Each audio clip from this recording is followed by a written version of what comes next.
বিসমিল্লাহির রহমানির রহিম। আজকের এই নির্বাচনী জনসভার এই ভোর রাত্রে ফজর হতে আর একটু বাকি আছে। এই ভোর রাত্রে যে এই জনসভার সম্মানিত সভাপতি, আমার প্রিয় সামনে উপস্থিত প্রিয় ভাই বোনেরা এবং মঞ্চে উপস্থিত নেতৃবৃন্দ, আসসালামু আলাইকুম। আপনারা কেমন আছেন? এই যে আপনাদের এখানে আসার কথা ছিল আমার কখন 8টার সময় আসার কথা ছিল, মানে গতকাল 8টার সময়, সন্ধ্যা 8টায় ফজরের ওয়াক্তে এসে পৌঁছেছি। সেই সিলেট থেকে রওনা দিয়েছি, পথে পথে হাজার হাজার হাজার মানুষ, সকল মানুষের সাথে কথা বলতে বলতে সবাই অপেক্ষা করছে। আপনারা যেরকম অপেক্ষা করছেন তারাও অপেক্ষা করছিল, কাজেই আস্তে আস্তে দেরি হয়ে গেছে। এই জন্য আপনাদের কাছে ক্ষমা প্রার্থী আমি। এখন প্রিয় ভাই বোনেরা, এই যে আপনারা কষ্ট করে কেন অপেক্ষা করছেন, আপনাদের সকলের চেহারার মধ্যে, মা বোনেরা সহ এই যে ভোর রাত্রে জেগে আছে সকলের চেহারার মধ্যে একটি ছাপ ফুটে উঠেছে, একটি চাওয়া ফুটে উঠেছে। কি সেটা? একটা পরিবর্তন চাচ্ছে বাংলাদেশের মানুষ, তাই একটা পরিবর্তন চাচ্ছে। কি পরিবর্তন? একটা ভালো পরিবর্তন চাচ্ছে। আমরা বিগত দিনে যে কাজগুলো দেখেছি, এখানে এই যে দেখেছি, আমরা এই অবস্থার পরিবর্তন চাই। আমরা একটি নিরাপদ অবস্থা চাই, তাই না? একটি নিরাপদ অবস্থা যেখানে সকল মানুষ নিরাপদে থাকতে পারবে, নিরাপদে ব্যবসা বাণিজ্য করতে পারবে, রাস্তাঘাটে নিরাপদে চলতে পারবে। আপনারা তো এরকমই চান নাকি? ইনশাল্লাহ এরকমই চান। এখন প্রিয় ভাই বোনেরা, এই যে একটু আগে আমি কথা শুরুতেই বললাম যে নির্বাচনী জনসভা, বিগত 15 বছরে এরকম কোন নির্বাচনী জনসভা হয়েছিল? আপনারা বিগত 15 বছরে ভোট দেবার সুযোগ পেয়েছিলেন? পান নাই আপনার সুযোগ। তাহলে এই যে আন্দোলন সংগ্রামের মাধ্যমে, যেই মানুষগুলোর ত্যাগের মাধ্যমে, শহীদদের জীবনের মাধ্যমে যে আমরা এই যে সুযোগটা পেলাম, আগামী 12 তারিখে, আগামী মাসের 12 তারিখে যে নির্বাচন, এই নির্বাচনে তাহলে আমাদেরকে সঠিকভাবে সিদ্ধান্ত নিতে হবে যে কি করতে হবে, তাই নয়? তাহলে দেশকে যদি সঠিকভাবে গড়ে তুলতে হয়, দেশকে যদি, রাষ্ট্রকে যদি মেরামত করতে হয়, তাহলে আমাদের সকলকে ঐক্যবদ্ধ থাকতে হবে। এই দেশে আমরা মুসলমান, হিন্দু, খ্রিস্টান, বৌদ্ধ সকল ধর্মের মানুষ হাজার বছর ধরে একসাথে শান্তিতে বসবাস করেছি না?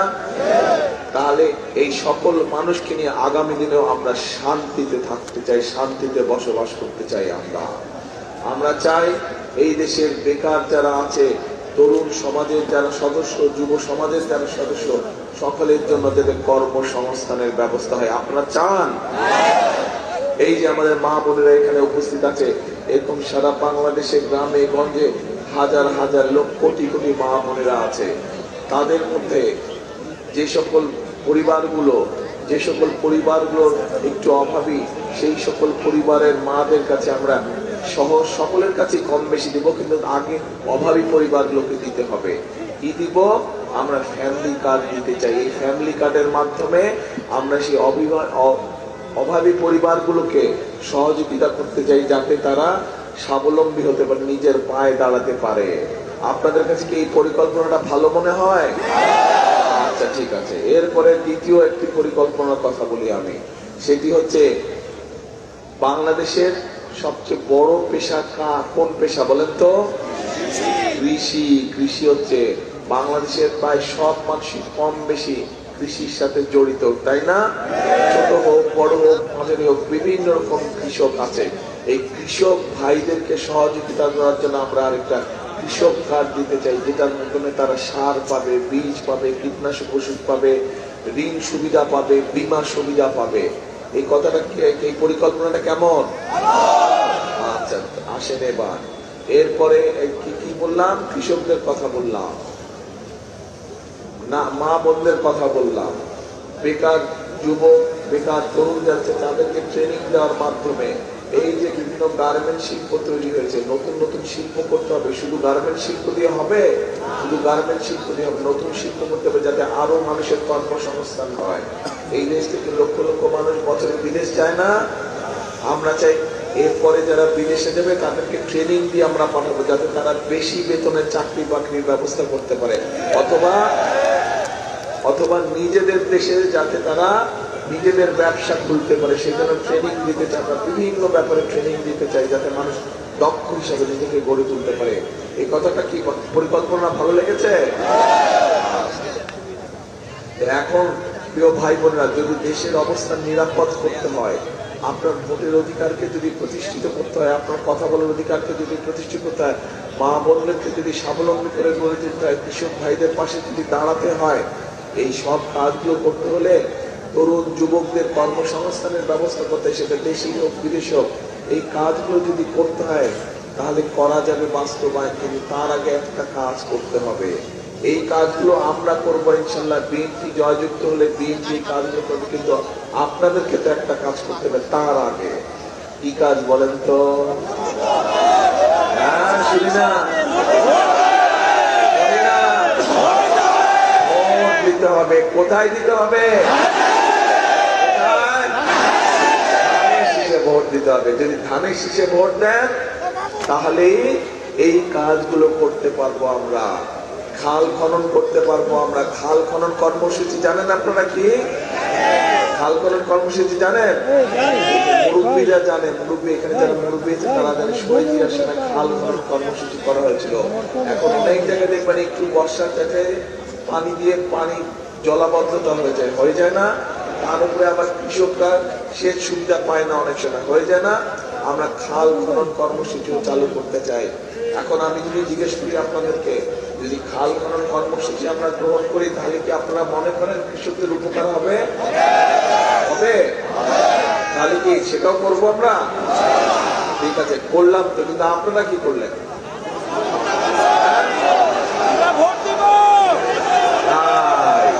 জনগণকে কি, মা বোনেরা, আপনাদের কাজ কি? ভোট দিতে হবে। জনগণ এর মূল কাজ হচ্ছে সঠিক ব্যক্তিকে নির্বাচন করতে হবে। হ্যাঁ, ভোট দিব ধানের শীষে ইনশাআল্লাহ। এখানে একটা কথা আছে, কারোরা এখন জরুরি কথা বলবে, জরুরি কথা, আস্তে আস্তে এক জরুরি কথা আছে, খুব জরুরি কথা, অনেক জরুরি কথা। এক কান না, দুই কান খাড়া করে শুনতে হবে।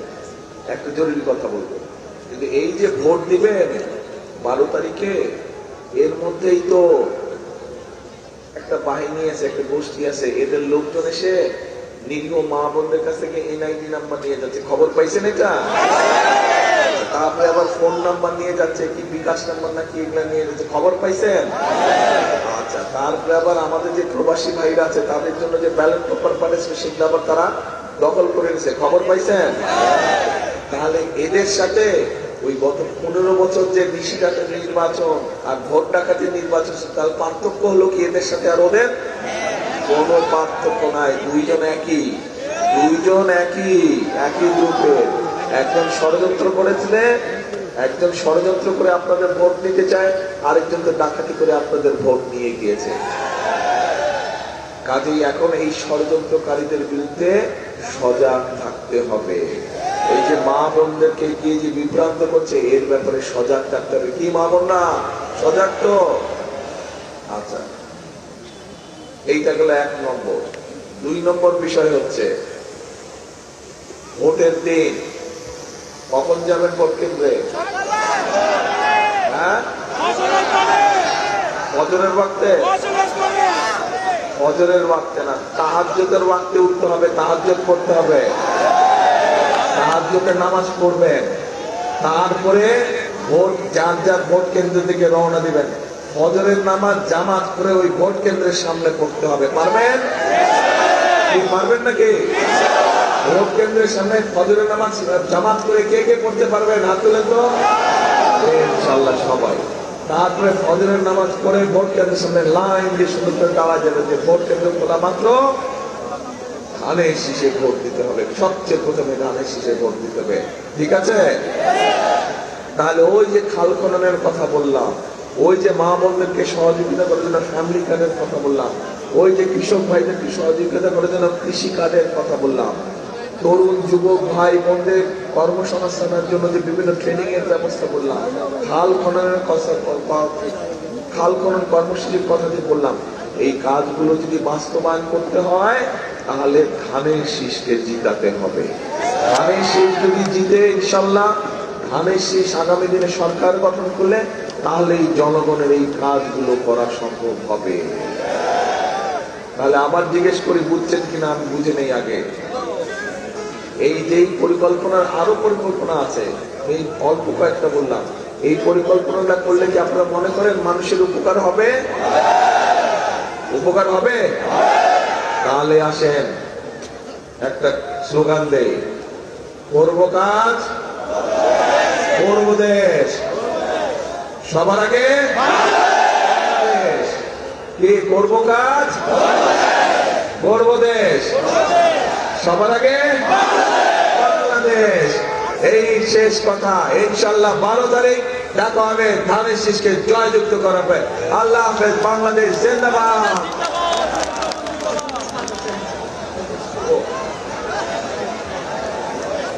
আচ্ছা, একটা কথা বলতে তো ভুলে গেছিলাম, আমাদের সাথে আমাদের এক ভাই আছে ধানের শীষের সাথে, খেজুর গাছ, উনি আমাদের সাথে সবসময় আন্দোলন সংগ্রামী ছিলেন, উনি আমাদের সাথে আন্দোলন সংগ্রামী ছিলেন। কাজে এই ভাইকে দেখাও আমাদের কর্তব্য, ঠিক আছে? মনে থাকবে তো? ইনশাল্লাহ আমরা ধানের শীষের পাশা দিয়ে খেজুর গাছকে আমরা নিয়ে আসবো, ঠিক আছে? ইনশাল্লাহ ইনশাল্লাহ। আল্লাহ হাফেজ, বাংলাদেশ জিন্দাবাদ, বাংলাদেশ জিন্দাবাদ।